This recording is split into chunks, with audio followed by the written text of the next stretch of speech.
welcome to the very first What the Falk preview show of the 24-25 season. Domestic football is back, and as the lads kick off in Wales, we become first foots for Cardiff City this weekend as the EFL Championship, or the English Championship, or the second tier, if you prefer, gets underway. As always, we do have an opposition guest for these types of shows, and I'm really delighted to have a podcast debutant. It's getting less and less like that these days, but welcome to the show, Cardiff City fan Tom. How are you, mate? You okay?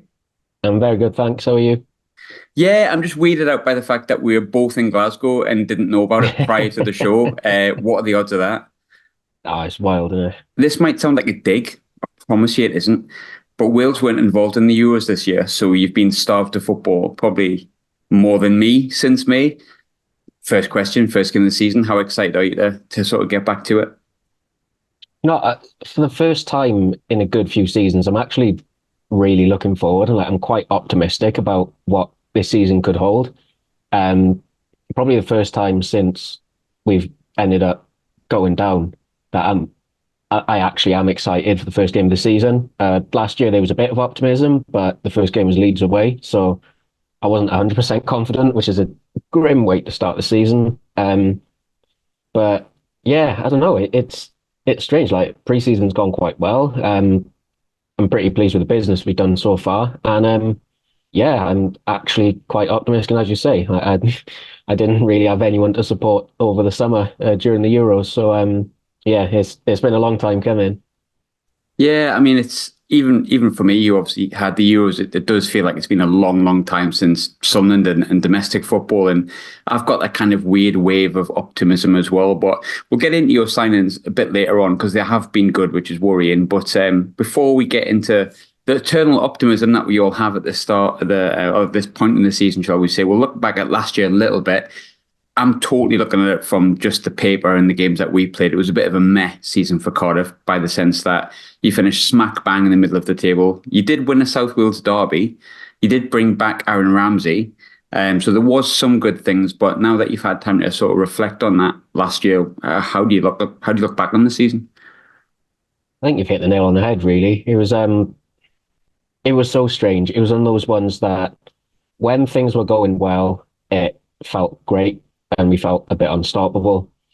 When things were bad, it was horrendous. Like the football when it was bad was awful. The results when they were bad were shocking. And yeah, it was real contrasts. Like one side of me, like going into the season, I said I would be totally happy with mid-table if we could keep a manager for a full season and we don't end up like in another relegation scrap for a third year in a row. I was like, no, that would have just done me perfect, and I would have been pleased with that, and it could have been a foundation for, the seasons going forward. And, it's exactly what happened, so I can't really complain that much, considering how poor the two seasons prior to that were and how we were in back-to-back relegation battles. And the season before last, we were quite close to going down at one point, and it looked more like an inevitability rather than a probability, or rather than a possibility, sorry. So, to come back from that, to have a little bit of stability was, it was nice on paper. But, we didn't really score much. We never really threatened an attack. And like when the football was bad, it was just boring. There's no real kind of identity there. And even sometimes we won and played horrendous. There was a game away at Birmingham towards the end of the season, which we won 1-0, and it was just so poor. Like it was just so boring. So yeah, it was a couple of results like that, but overall, we didn't go down. So that's all. That was the main thing, really, and we didn't have a relegation fight. Funny because like Sunderland have had seasons where obviously for a long time we fought relegation in the Premier League and then got relegated, and then it was kind of through the trapdoor immediately down to League One, and then it was all those kind of promotion chasing seasons that ended in disappointment. Then you got promotion, and then we came up, and then we finished sixth and had another playoff. And last year we finished 16th, and I think collectively the lads who do the podcast with me kind of went, oh, I'd love just a boring season once, just once. And then we got it, and it was absolutely shit. Like it's the Yeah. most boring thing ever just to finish in that sort of 12th to 16th. It sounds nicer than it is. In reality, it's just like the death of a season from like February. But we have pre-season optimism, so this is all good. You've had a better pre-season than us, a very good pre-season, in fact. I won't go through the teams. I'll let you do that. But yeah, I think you've won 5 games. You've drew 2, and you've had just 1 defeat. Some of the results have been really impressive because you haven't played like jobbers. Well, you've played some, but like you haven't played all jobbers. You've had some impressive results. How has the team looked in pre-season? Because I know you try some things out, don't you? But eventually you get to see a team that you think will start the season, and you start to see how the team's going to look. How's it look to you? It's looked really solid. I think the team that played Saturday against Bristol Rovers, we won that game 2-0. I think that's probably going to be there or thereabouts for a kind of team that we see this Saturday. And yeah, some players have massively impressed. A lot of youngsters have looked decent. Joel Colwell was one especially. He's gone out on loan since now to Cheltenham. But to be honest, that is the right call. If he can get a full season playing regularly under his belt in League Two, I think he's good enough for that level. I think he's probably good enough for League One, to be honest, which for the age he's at is brilliant. And, Callum Robinson's kind of come into his own a bit this pre-season. He scored quite a few times, got some pretty decent goals for us. He was one of those last year where towards the end of the season, I thought, if we are going to sell players, if Robbo is one of them who goes, then you know what, fair enough. I understand it. We could get a few million quid for him. And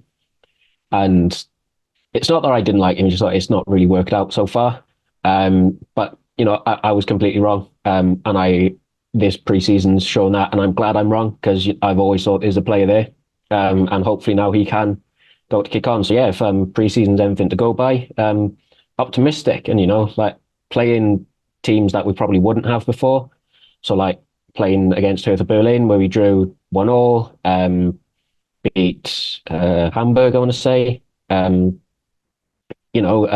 Decent results against, established names, teams that people have heard of rather than just, playing lower league sides that nobody's ever really heard of before and just trouncing them 8-0 every time. You don't really learn anything from that. Whereas doing these kind of tours across Europe for pre-season against teams that people have heard of and like, oh, wow, okay. All right, maybe they weren't the teams they once were, but it's still an impressive thing to have on the record and it'd be huge for confidence.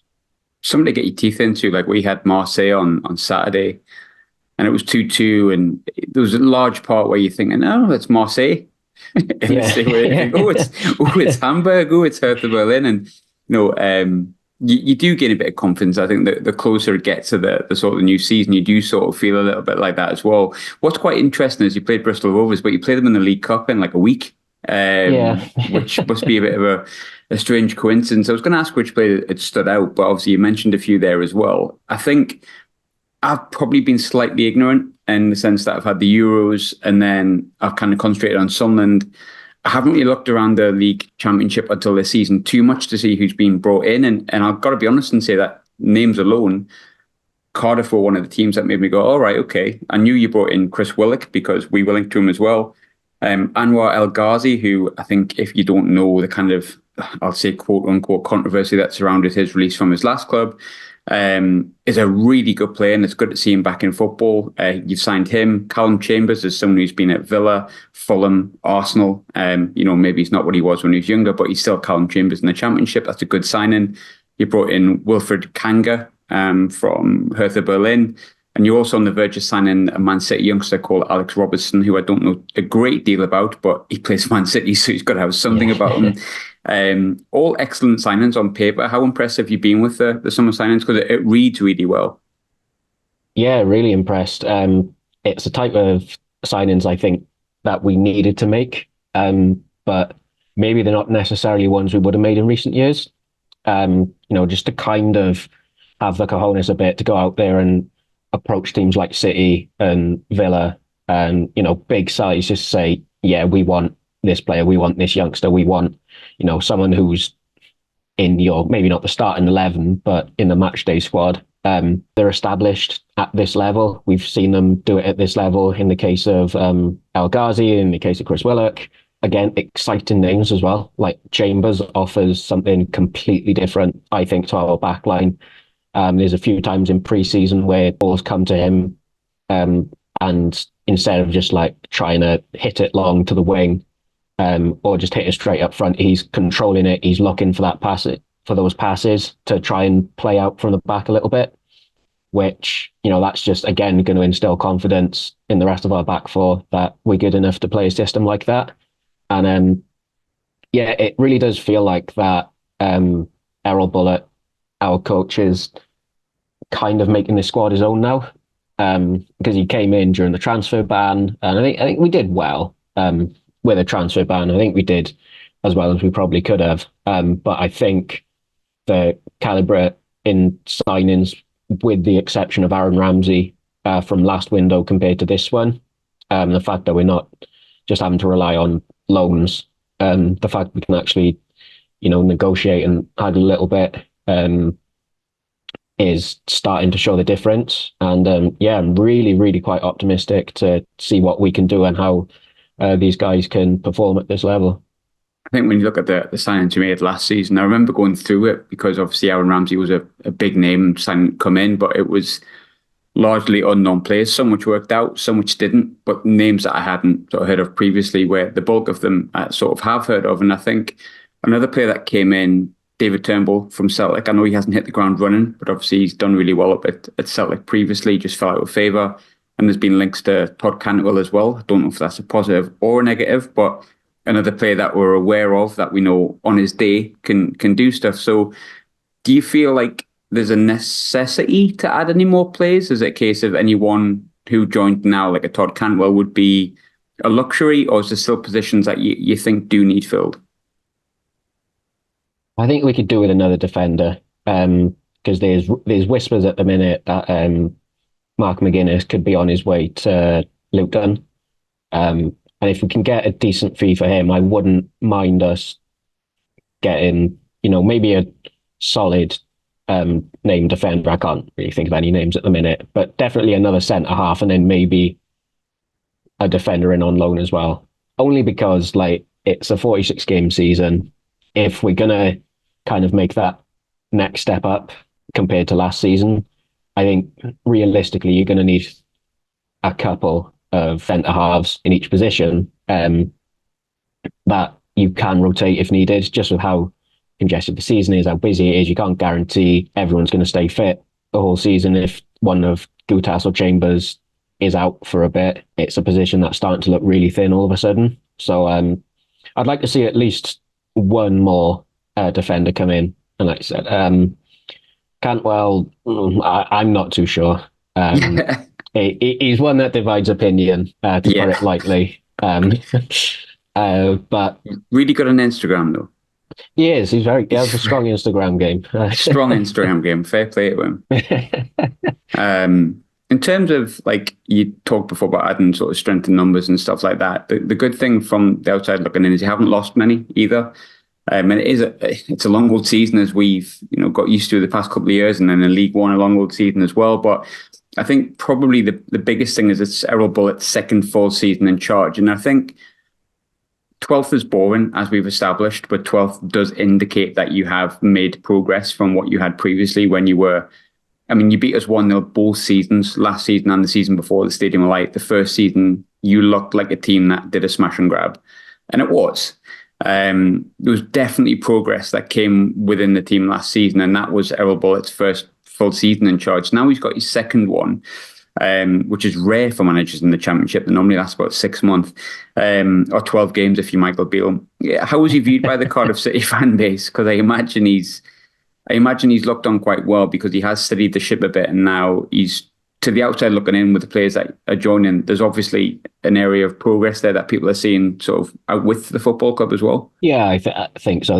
There were times where the fan base was split a bit last season. So like when we had some pretty horrendous runs, when the football was really, really bad, there were some people calling for him to go. Fine, fair enough. I understand it. But my whole position was we need to look at the bigger picture. And if we're just going to get rid of Bullet to bring in someone else to be a stopgap and then reassess in the summer, you're never going to make progress if you just keep chopping and changing so much. And he only had the 1 year deal originally. For a big part of like the early summer, it was will he or won't he stay? People just saying different stuff every other day, pretty much on Twitter, which got quite knackering. It ended up being announced that he was going to stay on and he got the new contract. There was that kind of collective feeling of, yeah, that was the right thing to do. Now let's back him in the transfer window and let's see what he can achieve. And so far, yeah, it's been really positive. So, there is a bit of harmony now kind of going into it. And like I said, it feels like he's kind of made the squad his own now. He's got the players he wants. A few have left. Again, feels like they would have been Errol Bullock calls. He can be quite ruthless in that aspect. Some players it works. If he give them a bit of kick up the backside and drop them for a couple of games, he's not afraid to do it. And usually they do come back better. Alternatively, he can be the one to kind of put an arm around the shoulder and say, look, you can be the best in this position in the squad. Go out there and show to me that he's got the team on side. He's got the supporters on side. And again, it's quite exciting to see where exactly this project could take us. But there's been kind of a downward spiral for Cardiff ever since relegation. You've never really been around the top half since you've came down. You never really benefited from parachute payments in X, Y, and Z.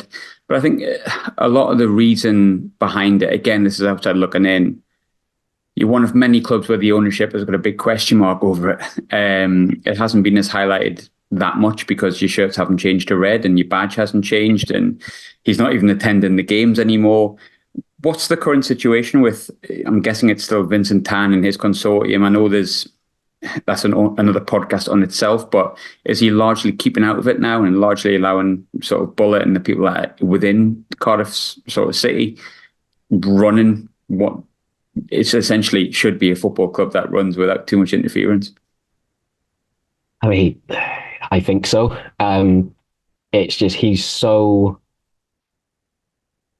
I don't know, absent and has been for quite some time. You never know like how the clubs run, which is funny as much as it is terrifying. Because like you can look around and be like, it's the same old Cardiff. But at the same time, it's like, but what's actually the vision here? If we've got an owner who's probably not that interested and never really involved, he's never at the stadium anymore. How are we actually ever going to move forward and not backwards or sideways? But there are people kind of more involved. So Mehmet Dalman and Ken Chu, both on the board, they're quite often. They're usually engaging with the club. Dalman was a big fan of Errol Bullock, apparently, and he's worked really hard to try and to get him to come to us in the first place. So that's good to see. But yeah, it's such a weird situation. Like, it's such a strange club, the way we run. Like, it's a bit of a basket case, and it's something that can change weekly. There's never really that sense of 100% what's going on. It's always been, or certainly in recent years, kind of quiet, and you don't really know what's going on. Maybe that's a good thing. He's losing money as well, isn't he? Whilst owning the club, like he's kind of just got like this fountain of cash falling out of his arse, and just allowing it to happen, and just being like, Like it seems like is there any semblance of that changing, or is it a case of he's so absent? If anyone is interested, you don't really hear any rumours about it. I'm not sure. I don't know if he's maybe in some kind of, because he's sold up quite a few of his other clubs. Mm-hmm. Maybe he's just getting rid of them and letting a bit of money fall out of him personally to maybe fund this Cardiff project. I'm not sure. You can never tell. He's just he's such an interesting character, and that's me being polite. Championship all over, isn't it? I feel like You just don't know what his thought process is, and I don't think anyone ever does. He baffles me. Like, but again, that's just so many owners in the Championship. yeah. You just almost just want to shake them, just like, what are you doing, kind of thing. When you look at, I mean, we had I'm really close to the Chef Wed fan who we play our second game of the season, James, and we had him on when they had their manager that was kind of like hemorrhaging defeats. And then we played them at the end of the season, and I got him on for the final game of the season, and he was like, "Oh my God, this has kind of worked out fine. Everything's okay. We're playing really well. The manager, Danny Rose, brilliant." And I'm like, "Well, how's the chairman?" And he's like, "Mental. Like that is still absolutely mad." Is there a kind of feeling within the Cardiff fan base, based on sort of the past year, that regardless of the fact that you have an owner that you'd probably prefer not to be there, I think he would probably prefer not to be there if he's losing the money that he's reported to be losing. But is there a feeling that you can still succeed in the Championship even with a sort of batshit owner? I mean, possibly. The two times we gone up was under him. Hmm. Granted, there's two relegations in there as well, but there's two playoff finishes as well, I want to say. Hmm. Um, Something like that, yeah. yeah, two, maybe three playoff finishes, under 10. So like, I think as long as we can have just some people there to kind of take care of the football side of things, and it looks like we're getting that with Dalman and Chew. Whether that leads to a full takeover or ownership one day, I don't know. But we so long as we can kind of have a bit of a presence from the board and that little bit of stability, I think there is every chance that we can, succeed in this league. I think it's ultimately more down to the way that Bullett's kind of making this team his own. I attribute most of the success, if not all of it, down to the manager and players if we end up having a good year. But yeah, it's Championship owners, isn't it? They're all Yeah. absolutely mental.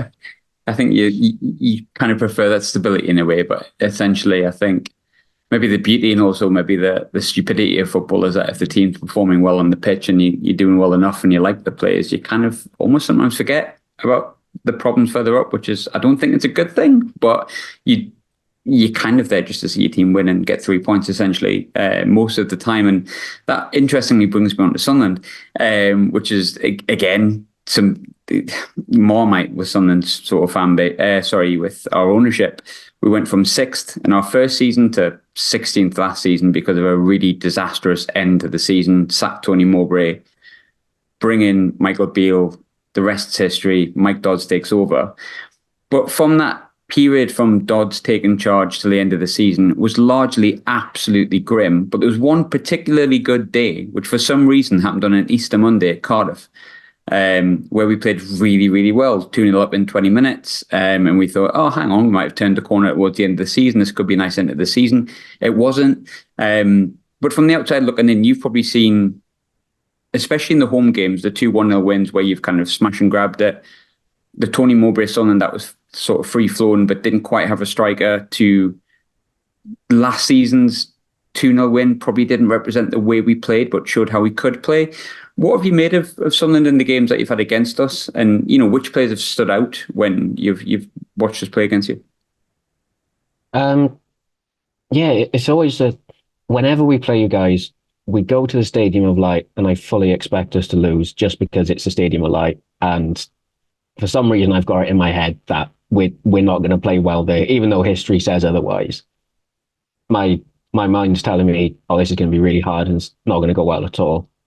Whereas whenever you guys come to us, it's always like, oh yeah, we'll win this. We've already beat them once this season, and then it really happens. But yeah, I don't know a bit. I think we had fairly similar seasons last year in the sense of just, when it was good, it was actually all right and quite promising and exciting. When it was bad, it was just woeful and Largely again, shit. like, yeah, just shit and boring and just felt like you weren't really going anywhere. It's like you have decent players, so it shouldn't come as that much of a shock. Obviously, Jack Clark and Joe Bellingham's of this world, and I really, really rate both of them.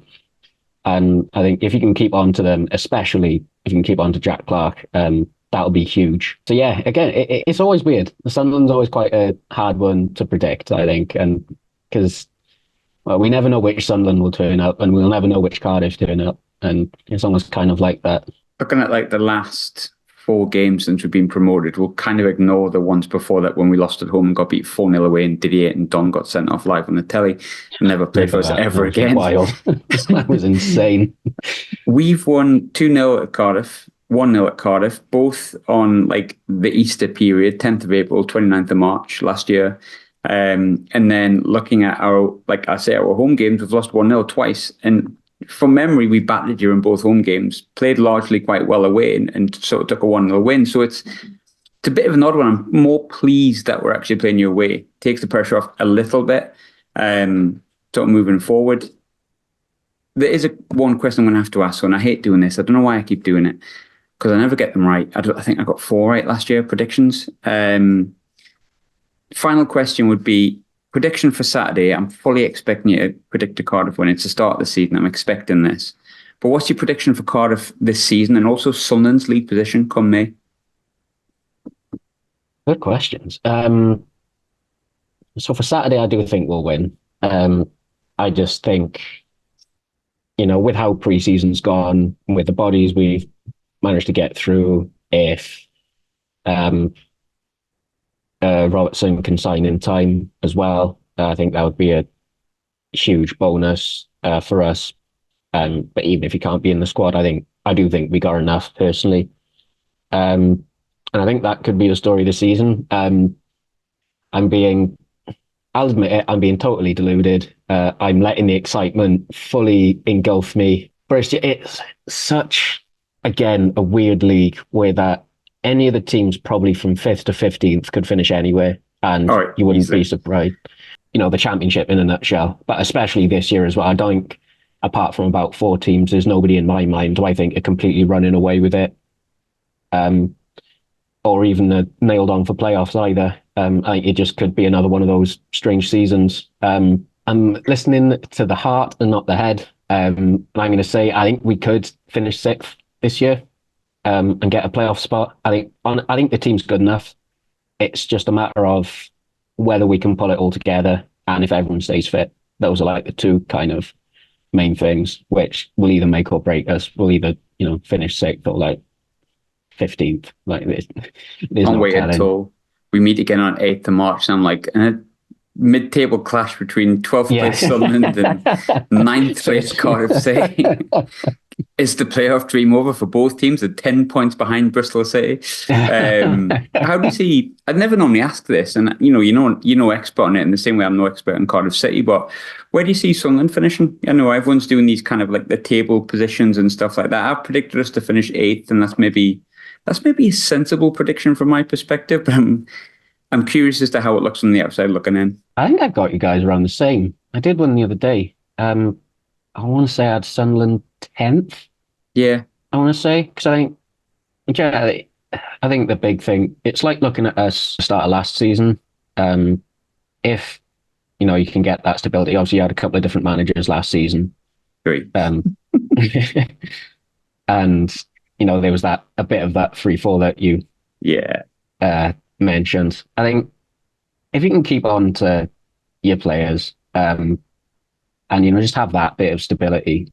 I think, I don't think mid-table's off the cards. Maybe who knows? Maybe you're talking yourself into Sunderland winning the league, aren't you? You know this. I can hear you going, I think first, actually, if they sign a striker, because that's the way I feel. It's not. But Tom, thanks for joining me. Nice to get back into the swing of it. I forgot how to do it again, so thanks for guiding me through it. It's all right, thank you. With answering the questions. But good luck for the season after Saturday, and of course on the 8th of March. I hope you have a shite weekend, but good luck after that. And nice to have you on, mate. Pleasure, for you to make your debut. Hopefully you'll be back. Awesome. Thank you very much for having me.